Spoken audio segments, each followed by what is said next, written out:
ritrovati con il nostro appuntamento con il TG Plus ciclismo. Ciclismo non solo pedalato, ma ciclismo a volte non di polemiche, ma di fatti di corsa. Allora, abbiamo parlato anche nelle settimane scorse con il team manager del Bosco Orsago, Ivano Pessotto. Adesso vogliamo tornare un po' a parlare della sicurezza in corsa, non del caso specifico della gara di Bosco di Orsago, ma con Roberto Menegotto che ha avuto degli atleti rimasti coinvolti in una caduta. Parliamo proprio di sicurezza in corsa. Intanto gli atleti, un atleta in particolare che è rimasto vittima di una caduta, come sta? È già stato dimesso diverso tempo fa, però insomma... Riccardo Meneghello, sì, è un ragazzo, sì, è stato un dimesso nelle scorse allievo, settimane, quindi... sì, diciamo che comunque ne sta venendo fuori, sarà lungo il recupero, però dai, poteva andare peggio, dai. Ecco, allora parliamo proprio di sicurezza in corsa nelle gare allievi, che ormai anche in quella categoria si sono raggiunte delle velocità assurde. Sì, purtroppo le medie sono ogni corsa sempre si stanno attestando sempre sopra i 45, 46, anche ieri a Castello Roganzuolo 40, la soglia di 46 all'ora, un circuito che non è piatto, quindi Sì, a Castello Roganzuolo andare a 46 all'ora, una gara di allievi, allievi che è tutto un percorso sì, vallonato, cioè veramente sì. medie impressionanti. Impressionante, quindi secondo me, a mio avviso, deve essere ripensato anche un attimo quello che è la sicurezza dei ragazzi, anche se bisogna ammettere che tanti organizzatori si spendono e fanno le cose fatte bene. Poi è chiaro che Imponderabile, purtroppo nelle settimane scorse, sì. se ricordiamo anche la Gran Fondo nel Bergamasco, c'è stato un ciclomatore che in discesa sul Berbenno ha incocciato contro un muro ed è Sì, morto, insomma. purtroppo fa parte L'imponderabile fa parte del ciclismo. del Tu sei gioco, sì. stato corridore, ricordiamo che Roberto Menegotto è direttore sportivo della categoria allievi nell'Industrial Fonditure Moro CEG Capital, altrimenti il super presidente Ivano Biadene ci tira le orecchie se Certo. non ricordiamo giustamente tutti gli sponsor che danno un aiuto a continuare a fare attività ciclistica. Tu appunto sei stato corridore, però da allievo a queste velocità non ci andavate. No, no, assolutamente, ma si parla fino a, forse è da quest'anno o l'anno scorso, o gli ultimi 2 anni, che proprio Sono c'è stato questo esplosi. aumento Ma da che cosa è dovuto questo Ma aumento di velocità di sicuramente medie? la tecnologia, perché le bici, io salgo su una bici degli anni 90 e salgo oggi su una bici attuale, Attuale? vado 2-3 all'ora in più senza Come far niente, minimo. come far Beh, niente, senza diciamo far niente. che negli anni Quindi 90 avevate i degli ultra cancelli cancelli, i famosi cancelli. erano già buone bici, però Non erano chiaramente già più cancelli come un tempo, no, però però cominciavano ad essere bici un po' più performanti. Erano in alluminio, se non alluminio, ricordo. sì, io corso anche col titanio, però a parte la bici in sé, ma anche i cuscinetti, adesso ci sono materiali veramente all'avanguardia e che permettono anche appunto queste velocità, Ma, oltre non alla so- preparazione. ma appunto non sono cambiati anche i metodi di allenamento? Tu, i tuoi ragazzi che porti fuori in allenamento, che hanno, cosa hanno 14, 15-16 15 anni. anni, 15, 16 anni, cioè Ma è cambiato qualcosa nei metodi di allenamento? diciamo che nel ciclismo gli ultimi anni sono a tutti i livelli sono entrati tanti preparatori, però io con l'esperienza da corridore sostengo che sono cambiati i nomi, i termini, ma le preparazioni sono quelle di 30 anni fa. Famose ripetute in Sì, tante salita. ripetute hanno altri termini. Adesso il medio, sì, il fondo medio, fondo veloce, e adesso c'è la Z3, Z2, Z3, Z4. E,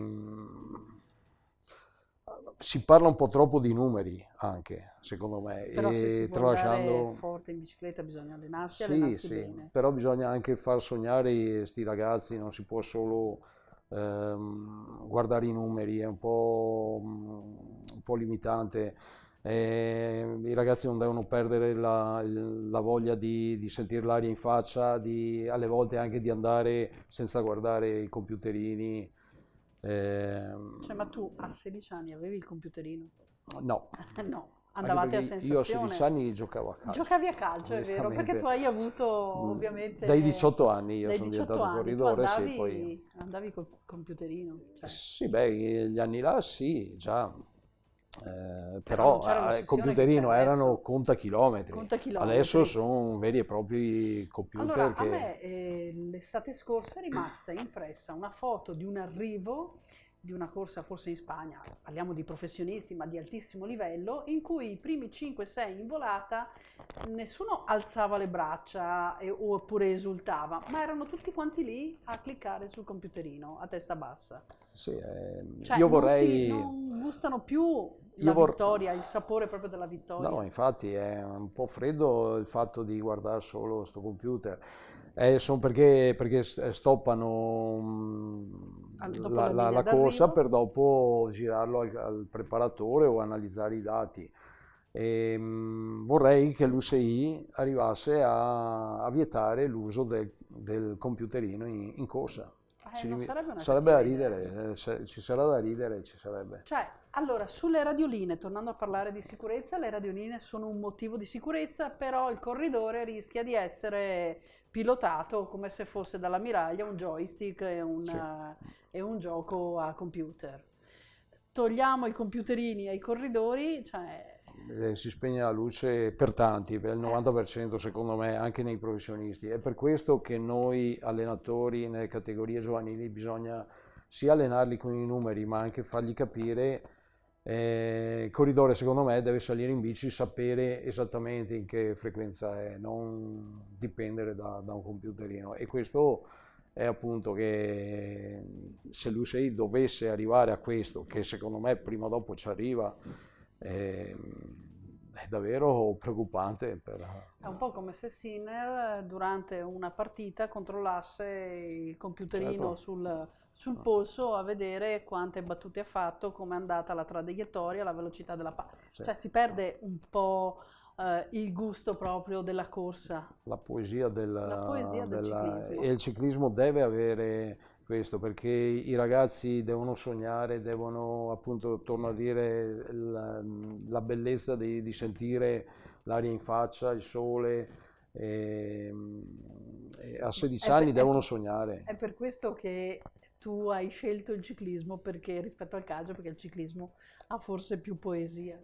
Ma di sicuro anche in termini di soddisfazioni non ci sono paragoni. Roberto, siamo, non diciamo in chiusura, ma quasi, torniamo a parlare di sicurezza. Molto è stato fatto e fanno anche le società dove è successo, ad esempio, il vostro incidente, organizzano una quantità infinita, forse una Sì. trentina di corse addirittura all'anno, comprese le notturne e compresi i ciclocross, oltre alle gare su strada. Per cui, insomma, il livello di sicurezza è veramente altissimo e l'attenzione per gli atleti. Che Sì, cosa manca e che cosa devono fare secondo te ancora le società? allora,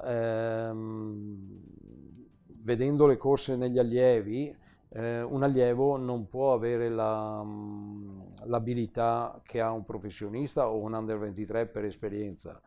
Negli allievi troviamo anche ragazzi che saliti in bici da un anno, anche meno, e quindi non si può metterli in 200 corridori. Io sostengo questo, limitare a 100-120 partenti quando ci sono gare su strade molto strette. Secondo me bisogna arrivare a questo Quindi perché limitare il numero, magari sì, fare 2 batterie di sì, partenza, sarebbe l'ideale, 2 corse, però è chiaro che i cioè costi alle aumentano. 9 e Esatto, alle 11, tanto si 11. parla di un'ora e mezza di corsa. 2 batterie forse potrebbe essere una Sì, questa soluzione, secondo me dovrebbe perché tanto essere il l'impegno è lo futuro. stesso, Sì, quindi evitare che ci siano sì, 200 partenti ad una corsa e magari certo. farne 100 e 100. Esatto, sì, questo è secondo me è da prendere in considerazione perché non è che si possa chiedere di mettere in sicurezza un circuito metro di per 10 metro perché chilometri. però questo potrebbe essere un'idea, ecco. Sì, ma tantissime sono anche le idee oggettivamente che potrebbero venire fuori per quanto riguarda la sicurezza. Ci sono società che hanno coperto letteralmente i circuiti di materassi e poi nell'unico punto rimasto Sì, un po' scoperto è accaduto il fattaccio, certo. quando in altre parti di tracciati non c'era stato nessun problema. Sì, il destino alle volte, perché io ho corso con Casartelli, Fabio Casartelli è morto al Tour de Eh, France e è caduto proprio su un blocco di cemento. l'unico che La fortuna, c'era. sì, l'unico che c'era lì in quel Purtroppo, tratto. quindi Sì, tanto per l'imponderabile del dire. ciclismo. Ma ricordiamo però che anche nelle categorie minori ci sono delle limitazioni ai rapporti, quindi Sì, dovrebbe esserci anche una velocità ridotta ridotta, oppure però però, hanno liberalizzato un e questo po' è il problema anche forse. questo, il fatto dei rapporti anche nelle categorie giovanili e questo ha portato Eh, anche a maggiori velocità. ad aumento della Sì, velocità ed aumento sì, dei rischi, quindi forse era un bene tenere i rapporti ma limitati. sicuramente, E sicuramente, insomma, non si perché capisce più ormai se si fa bene un passaggio, nei poi si torna professionisti indietro. stanno parlando hanno balenato anche l'ipotesi di abbassare le velocità. Ma come fai a dire Non uno penso che frena? nei professionisti non si può mettere limiti, secondo No, me. ma anche perché come fai? Oppure aumenti il peso della bicicletta. Eh sì, E quindi aumentando il peso della bicicletta ritorniamo ai cancelli degli anni degli anni. 80, degli anni 70, in cui insomma le velocità erano decisamente più ridotte, dove lì forse emergeva al meglio la fatica dell'uomo. Ma di sicuro, anche se adesso con la tecnologia vedi subito, cioè individui il talento perché i numeri parlano chiaro, anche se, ripeto, non bisogna fermarsi ai numeri, a guardare i numeri, c'è anche tanto altro. Bene, insomma, con quest'idea interessante delle batterie quando ci sono delle corse, delle categorie giovanili, un po' come i giovanissimi, che però si suddividono in categorie, ti ringraziamo Roberto Menegotto, auguriamo ogni bene agli atleti rimasti vittima di rovinose cadute, a tutti indistintamente, perché ogni atleta quando cade per noi è comunque una sofferenza. Insomma, ti aspettiamo a fine stagione per raccontarci com'è andata questa stagione. Grazie e alla prossima.